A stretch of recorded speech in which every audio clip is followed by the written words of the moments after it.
A very good evening to all of you. I welcome you all to the ICAN initiative, the Hindu and Indian Express analysis. We will start the day with the quote of the day. The quote says, "None can destroy iron, but its own rust can. Likewise, none can destroy a person, but his own mindset can." So, this quote can be used whenever you're writing answers on issues like corruption, greed, degradation of values in this Indian society, having a negative attitude, lack of integrity, in cases of ethical erosion. So, like this, when you're talking about various negative traits of a personality, you can use this in your answers. And also, it says, "None can destroy iron, but its own rust can." It is also highlighting a positive aspect, but that apart from the rust, nothing else can destroy iron. So, it also highlights the strong attributes of personality, that honesty, integrity, endurance. So, if we have all that, then nothing can destroy us. And this can also be used in the case of civil services. We call civil service to be the steel frame of India, but now the steel frame has started to rust because of degradation of the civil services values. So when the civil services they servants start compromising their values. So in all these cases, while you're writing answers, you can use this quote. Now start with the first topic of the day. So the first editorial is "Make the Right Call on Malabar Going Quad." So it is about the India's plan to include Australia in the Malabar exercises. So this article has been written by Abhijit Singh, who is with the Observer Research Foundation. So definitely this part of your GS syllabus too, international relations. So when we talk of the Malabar exercises, recently India has now proposed that it is willing to invite Australia to join the Malabar exercises, which is to be held later this year. Originally, Malabar exercise was started in the year 1992 in a bilateral format. So it was a bilateral naval exercise between India and United States. So in 2015, this was expanded into a trilateral format where Japan was also included. So now in 2020, India is planning to invite even Australia. So this whole thing, quickly you can summarize it in the form of a timeline, as I have told you many times before. So now when India planned to invite Australia to join Malabar exercise, the China's response was that this is an initiative that is directed against China, and it is Asian NATO. So that was the response of China when it heard about India's proposal to invite Australia into the Malabar exercise. But however, if Australia becomes a part of the Malabar exercise, then all the countries forming the Quad, India, US, Japan, and Australia, will together be undertaking a military exercise. So this will be the first time that all the members of the Quad will jointly be participating in a military exercise if India invites Australia. But however, this article discusses that there are several issues that India will have to consider before it invites Australia and before conducting this Quad joint military exercise. So the first thing is India's deterrence potential. So in that, the first thing that we have to understand is the Chinese presence that is already there in the Eastern Indian Ocean. So Chinese submarines are already present in the Eastern Indian Ocean, but India's Indian naval presence there, or Indian naval undersea capability in the region, is yet to develop. And however, India will be able to tackle the Chinese presence in the Eastern Indian Ocean, if US is ready to transfer the technology which is related to anti-submarine warfare. But US considers this anti-submarine warfare technology as a proprietary technology, and it is not willing to transfer technology to India. So with already the Chinese submarines present in the Eastern Indian Ocean, along with Indian capability not much developed there, and also US not ready to transfer the anti-submarine warfare technology to India, the deterrence that the Indian Navy can pose to China in the Indian Ocean region will not be that much. So India's deterrence potential is going to be low under these conditions. So it is doubtful whether if this joint military exercise of all the Quad members is actually going to pose any sort of deterrence from the part of India to China. So this is the first thing that India has to consider before it invites Australia. The second reason is that the author says that this may be a premature agreement. So why? Because first of all, there is a strategic contest. This strategic contest is mainly happening between the United States on the one hand and China on the other hand. So these two are the major powers who are now engaged in a strategic contest. So in this strategic contest, there is a possibility that India is drawn there unnecessarily. So if you analyze the security dynamics in the region, so you can see that on the one hand, the South China Sea dispute is there, where the China is showing a very aggressive and a muscular approach. And in order to counter this, even United States has now already directed 3 aircraft carrier groups, Theodore Roosevelt and Nimitz, to already be present in the region. So US is also increasing its naval presence in the region, and China is also already increasing its presence in this region.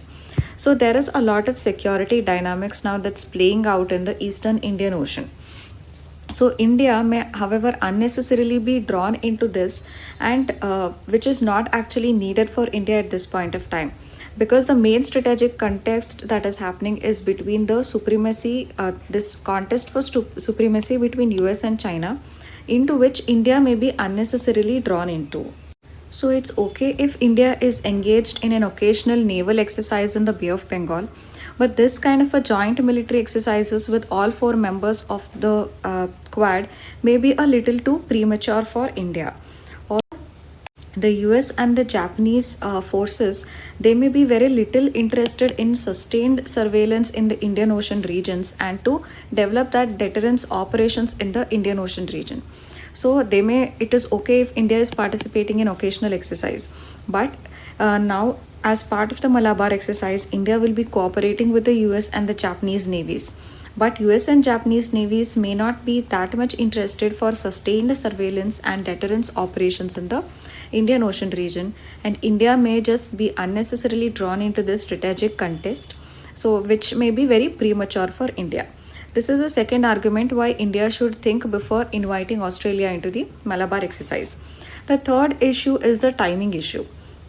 So what we know in this dimension of timing is, has China challenged India in the Indian Ocean region? Has China challenged Indian sovereignty in the Indian Ocean region? So the answer is it has not. Chinese warships have been present in the Indian Ocean region, but they have never challenged the Indian sovereignty. So China has maintained a stance where it is clear that it doesn't want any entanglement with the Indian naval ships. So if you observe the Chinese activities in the Indian Ocean region, China has never ventured into the Indian territorial waters, nor has it ventured close to the Indian islands. It has never had that malicious intent or a malign intent to challenge the Indian sovereignty in the Indian Ocean region. So in such a case, if Indian Navy participates in a joint military exercise, then China will definitely consider this as an anti-China move initiated by India, and therefore China may become more hostile again with India. So when China has not even challenged India's sovereignty in the region, and in that case, if the Indian Navy makes the first move, if Indian Navy becomes the reason for upping the ante in the region, then India should also be ready to face the consequences. So China may further become hostile because the first move was made by India by inviting Australia and holding a joint military exercise. So this is another reason why we should be cautious and wishing before inviting Australia. So what should be the way forward for us? The way forward is, it's not that we should not invite Australia into the Malabar exercises and we should not conduct such a joint military exercise. We should definitely invite Australia and we can conduct the joint military exercise. But before that, we must also improve our own combat capability and our own deterrence potential in the Indian Ocean region. So only then, whatever deterrence that we want to give by joining Australia, so that will be more successful and it will be more effective and credible in the long run, only if we work upon our combat capability building. So after that, if we do this exercise, that will be more credible and the deterrence will also be much higher. So this is a way forward. Now we move to the next topic, which is the anti-torture legislation. So this is part of your GS2. This topic can come under the topic of governance under GS paper 2, and this also indirectly talks about the role of police. So role of police or role of civil servants is another topic under GS paper 2. So in these topics you can have this topic of anti-torture legislation. So we have spoken about the custodial deaths that has happened in Tamil Nadu in the jail. So we have discussed a lot about it, about the custodial deaths, that about the torture that is the culture of torture that is existing. So we have also seen a lot of way forward that we need a comprehensive anti-torture legislation, and India should sign CAT, that is the treaty on torture that India has signed but it has not ratified. India has to ratify that soon. So all of these things we have already seen before. So how this editorial is different is that it argues why we don't need an anti-torture legislation. So this provides a set of counter arguments for you to argue that there is no need for an anti-torture legislation. Let's have a look at the arguments. First is the Indian Penal Code. The Indian Penal Code already defines what is called as hurt or what is grievous hurt. All these definitions are clearly already mentioned in the Indian Penal Code. The IPC does not have, however, a definition for hurt which includes mental torture. So mental torture is not covered under the IPC.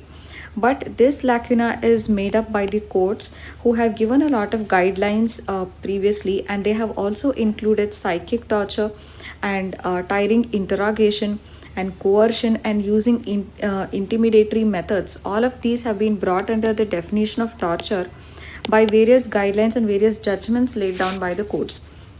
So in the court judgments also we have seen some important judgments like the DK Basu judgments. So the courts have expanded the definition of torture to include all of these things. So courts have also already done their job. Judgments have been passed and guidelines have been set up. Next is the Code of Criminal Procedure. So the Code of Criminal Procedure already requires that a judicial magistrate should inquire into every custodial death that happens. So these the IPC already has these definitions. Courts have already given their guidelines and judgments. CPC already has the provision which requires a judicial magistrate to inquire into a custodial death. Similarly, the National Human Rights Commission has also been playing its role. So it has been conducting inspections on the jails to see what is the condition of the inmates there, if any custodial torture is happening or not. And it has also laid down some specific guidelines that whenever the custodial death happens, then the autopsy should be conducted with the camera being present there. So all of these role has also been played by the NHRC. At the same time, we had also seen that a legislation had come about, but a draft anti-torture legislation had been proposed, but then it got lapsed and it was not passed in the parliament. So this legislation was extremely poorly drafted. So this says that a severe or a prolonged pain or suffering is also considered as a form of torture according to this legislation. But what is severe or prolonged pain or suffering has been left undefined by the law. Secondly, this bill was also proposing that there has to be death penalty for the police officials who are involved in the custodial deaths. So when the countries across the world are moving away from death penalty, a fresh legislation was being brought about, which is further increasing the punishment of death penalty. So it was proposing death penalty for police officials who were involved in the custodial deaths. So therefore, we can say that this was a poorly drafted legislation. So the other things that we saw, the IPC, the court judgments, the CPC and NHRCs. So all of these have played their role, and we can see that there is hardly any dearth of any precedents that is required to be set in this regard. So they have already played their roles and things are already pretty much clear. So there is nothing like there is any deficiency with the existing setup. And also the one attempt that we made in drafting the law was also very poor. So because of all these reasons, there is no requirement of a law as such. If we are able to implement the code guidelines, the judgments that has been given, if NHRC is not a toothless tiger and it plays its role in ensuring that those officials who are guilty of custodial torture are punished, and the CPC and the IPC sections are also properly implemented, then there is no need why we should have a separate anti-torture legislation. In this regard, the former Chief Justice of India, Deepak Gupta, has said the root cause of this problem needs to be addressed. So if we have a legislation and if you're just tackling the torture, that is not the root cause. We have to address the root cause, that is why torture even happens in the Indian jails. So he says that investigations, prosecutions are not fair and these must be rectified first. So he says that the police are tempted to use third degree methods to extract evidence, to extract information from the accused, because the police are not so much trained in various technologies or related to the forensics. They are not so much trained to undertake investigation. So when they are not upgraded their skills with respect to the investigative techniques, so that is where they are tempted, or they come under this compulsion to use torture to extract to extract information. So if we improve the skill training of the policemen, and if they are trained with the latest technologies, how the forensics will work, and if they are trained in all that, then their need to use such compulsive such third degree methods will also reduce. So this is what the former CGI Deepak Gupta has said. So therefore this whole topic, it gives you arguments why anti-torture legislation is not needed. Now we go to the next topic, which is an example of abuse of authority. So this topic can come under your GS4 ethics paper, where you talk about abuse of authority, the corruption and all that. In that case, you can use this as an example. So the recent issue is what is happening in Kerala. So a gold smuggling case has been now unearthed in Kerala, and the news, why this has become such a big news and it is termed as a scandal, is that one person who was arrested in regard to this smuggling case, he is found to be having close links with the principal secretary in the chief minister's office. So therefore investigations are now happening, and they have identified the people who have facilitated the smuggling. So this has revealed that there is a long chain of officials who are involved, which extends from the chief minister's office, the principal secretary, right to the UAE's consul general's office also. So there is a long chain of officials who are involved in this. So this points out that without the support of the authority in this long chain, it is not possible to smuggle gold. So whatever available information now is there, it points to an abuse of authority and nepotism at the highest levels in the government. So here it shows that how the rules have been bent in favor of those who are involved in this smuggling racket. So this is a classic example of abuse of authority, where people who are in position in such high offices like the CMO and the UAE's Consul General's office, they have been misusing and abusing their power to facilitate racketing. So this can be used as an example in that. The next topic we'll be dealing with is issues in agriculture. So again, this article is written by Ashok Gulati, who is an agricultural expert. So you can quote his name in the answers, which I have already told repeatedly. So this comes under your GS3 paper, which talks about food security and cropping patterns and other agriculture related issues. So in this, what Ashok Gulati talks about is that agriculture, the seeds, fertilizers and the agriculture machinery.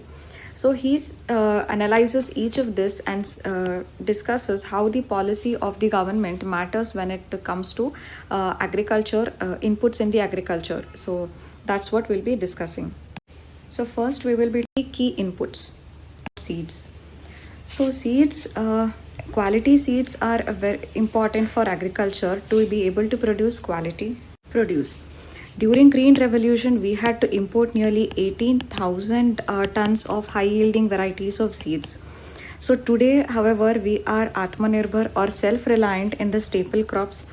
And for that, one thing that is responsible is the Indian Council of Agriculture Research, who has been researching on these seed varieties and have also been improving them.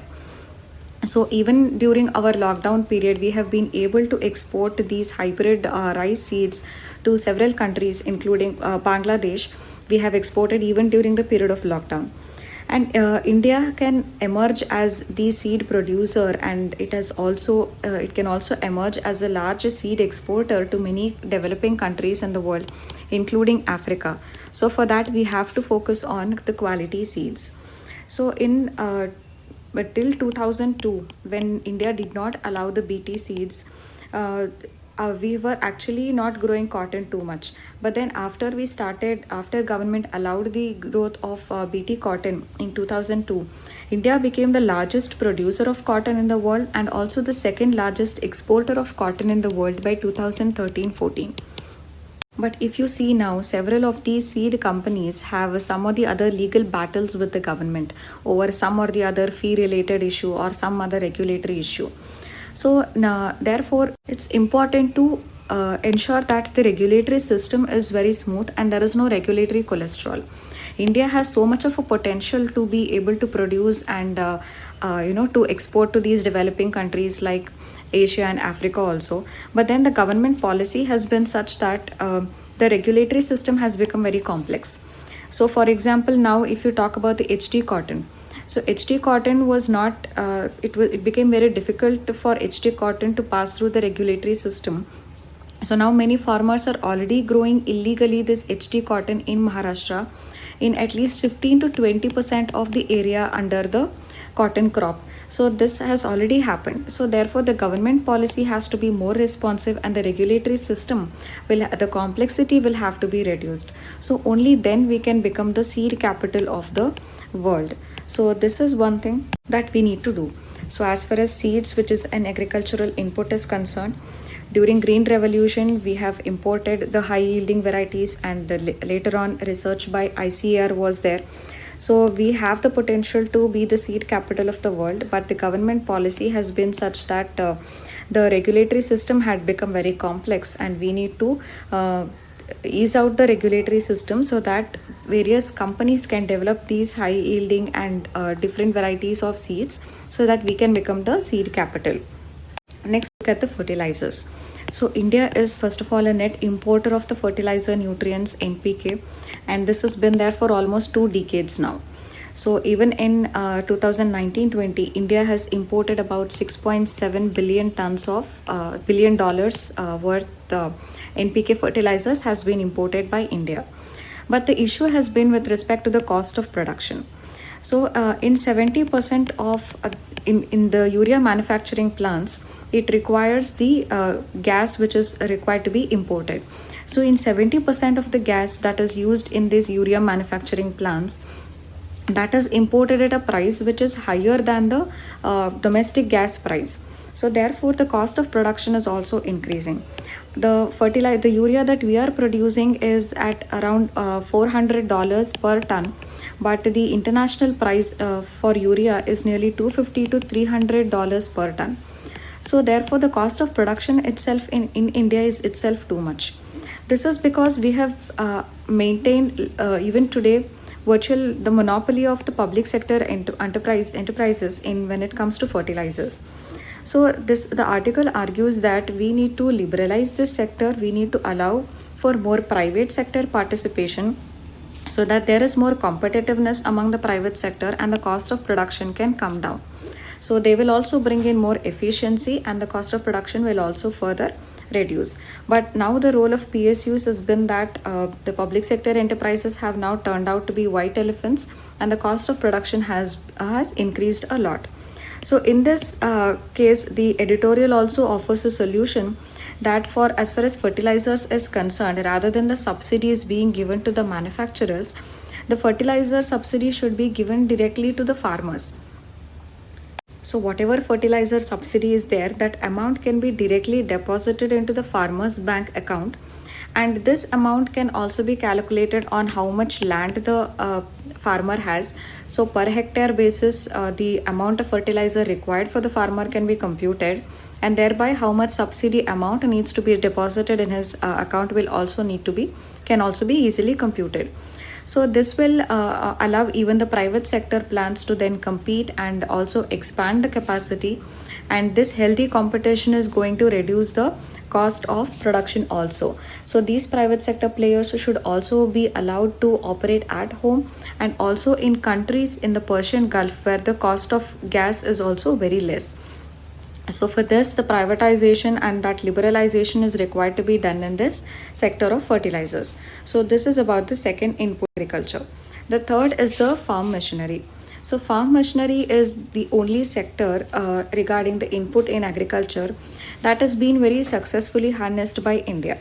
So in the year 1961 to 62, when India was about to start with the Green Revolution, India produced just 880 tractor units per year.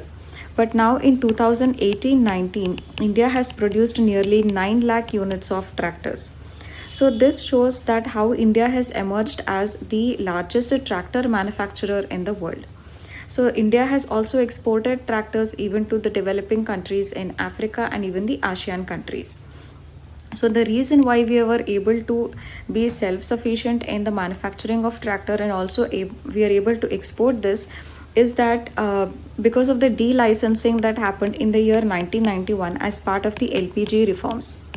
So many tractor companies entered into race, the private sector participation increased, and this brought out a healthy competition among them.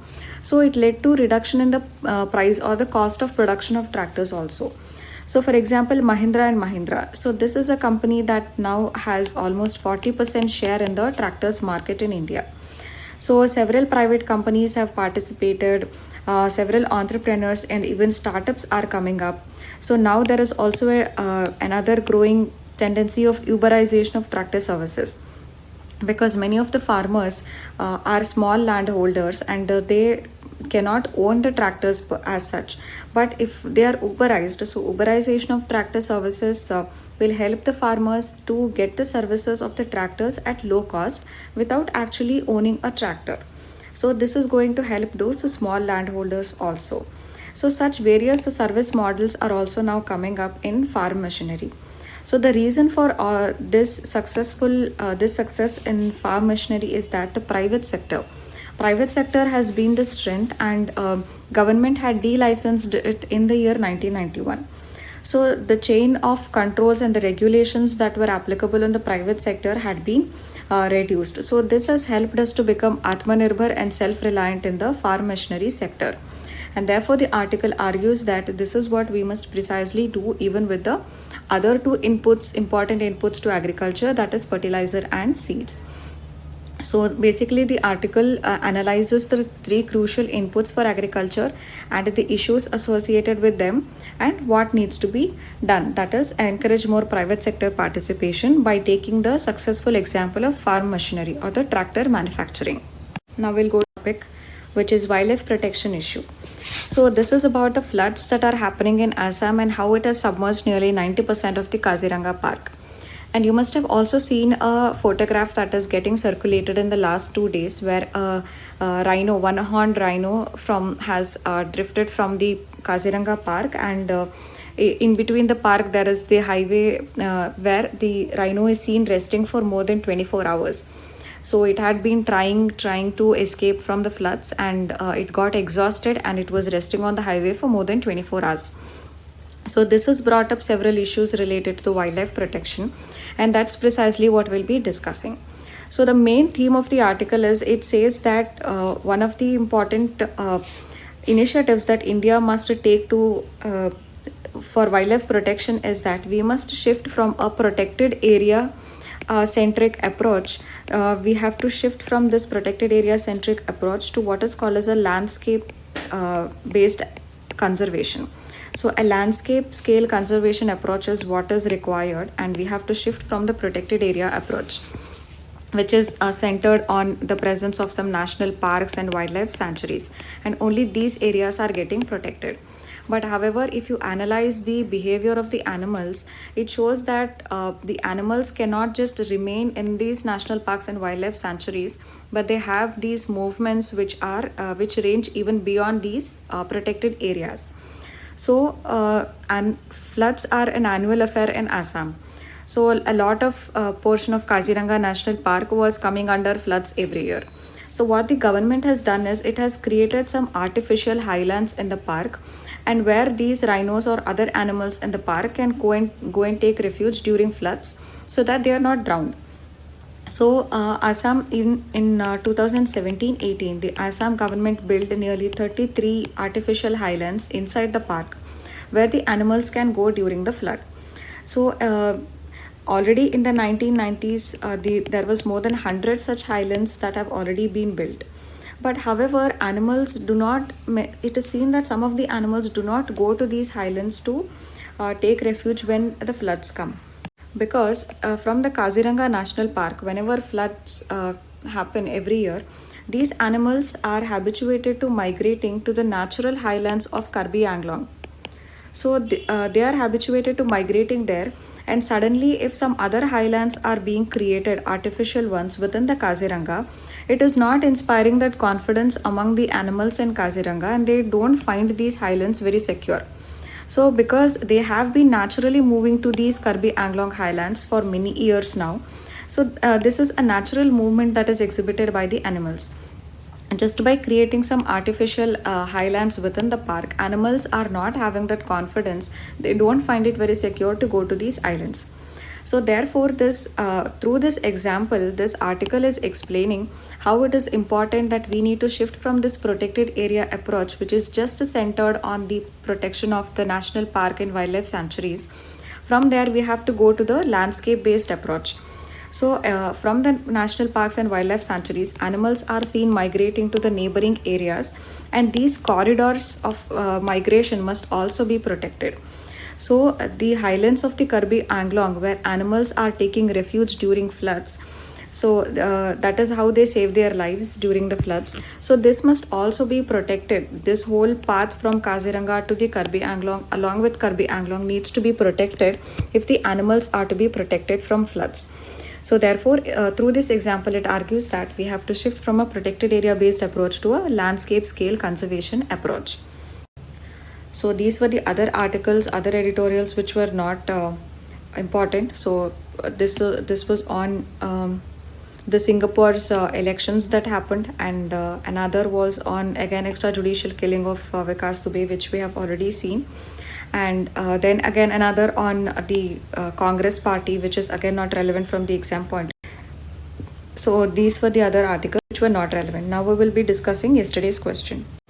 So the question was, what are the issues with the flood management in India? So firstly, you will write an introduction that may be based on the occurrence of floods in India and the extent of damage that it causes on the life and property in India. So you can say that according to Vulnerability Atlas, nearly 14% of the Indian landmass is vulnerable for floods, and you can quote some figures on the damage it has caused to the life and property. So next we directly come, because it's just a 10-marker question, we come to the issues which are associated with the flood management in India. The first issue is, two of the issues we can directly take from what we learned yesterday. One is the reliance on these structural measures like embankments. So when we talk of flood management, we have structural measures and non-structural measures.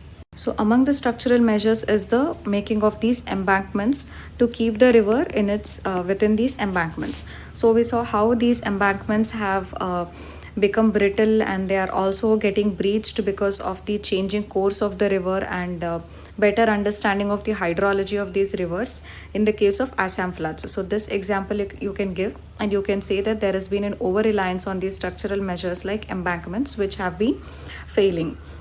The second thing you can give is that another structural measure, which is the building of dams to control the floods. So in this case also, the dams are getting silted very quickly, and once the silt fills up the dam, then the water is released downstream, which is further causing floods in the downstream areas.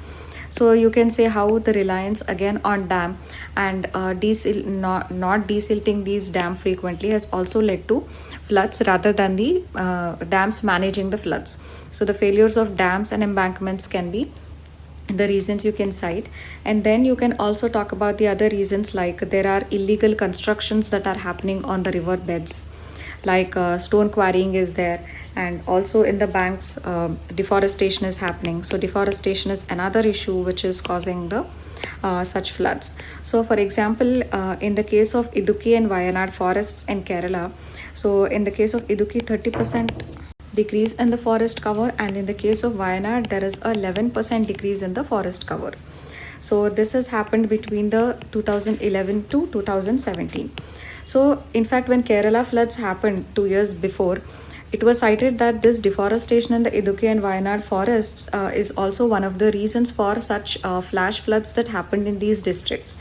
So this has been told by the environmentalists themselves. Also, if you look at these areas, there was this Madhav Gadgil panel that had recommended regarding the protection of the Western Ghats in Kerala. So the Madhav Gadgil panel had told that these are the regions which are ecologically sensitive zones, and they will have to be protected.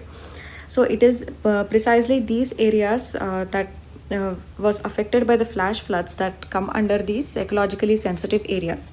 But because the report was not taken up seriously by the state governments that it will harm their industrialization and development, that there was a large amount of deforestation that happened in these forest areas, and that is also one of the important reasons for the flash floods that happened in Kerala.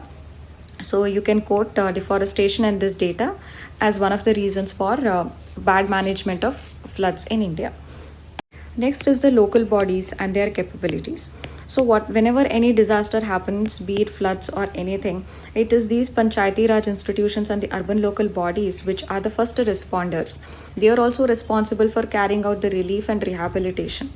But the capacity building of these local bodies has not happened to an extent to empower them to carry out all these functions in a good manner. So the local bodies and their poor capacity is another issue related to provision of relief and rehabilitation in the case of a disaster.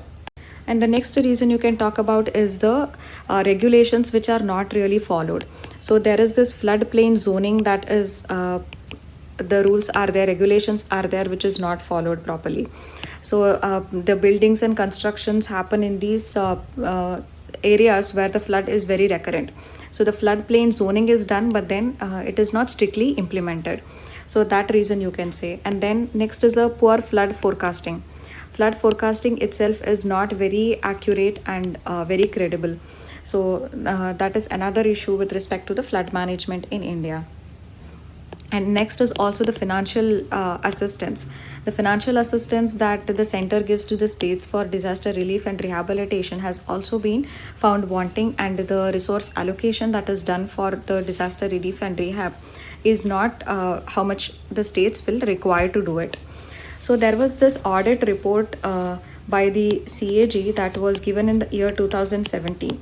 So the CAG had submitted a report called as Schemes for Flood Control and Flood Forecasting.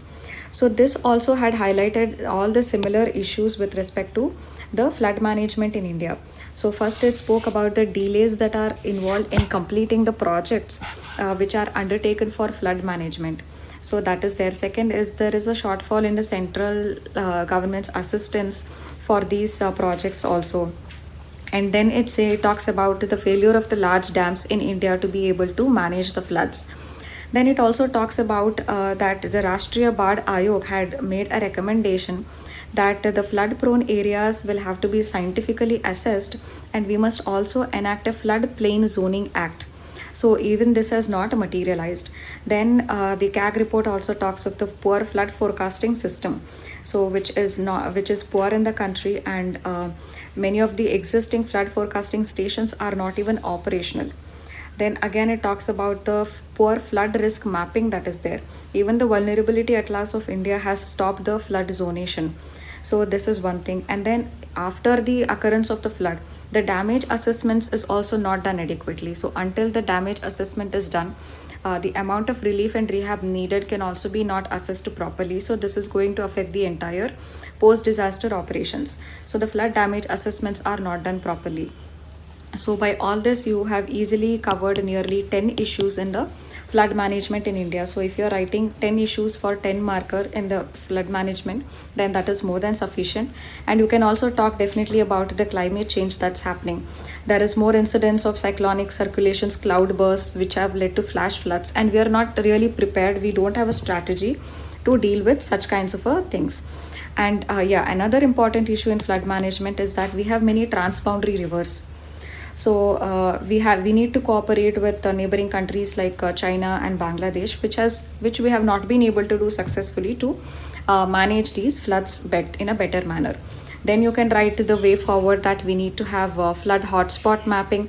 We need to have a comprehensive flood management plan. We need to have we can also use mapping that is based on satellite imagery and geographic information system that will help us develop a more foolproof flood early warning system. Then we must adopt an integrated approach that has a mix of both hard solutions and soft solutions.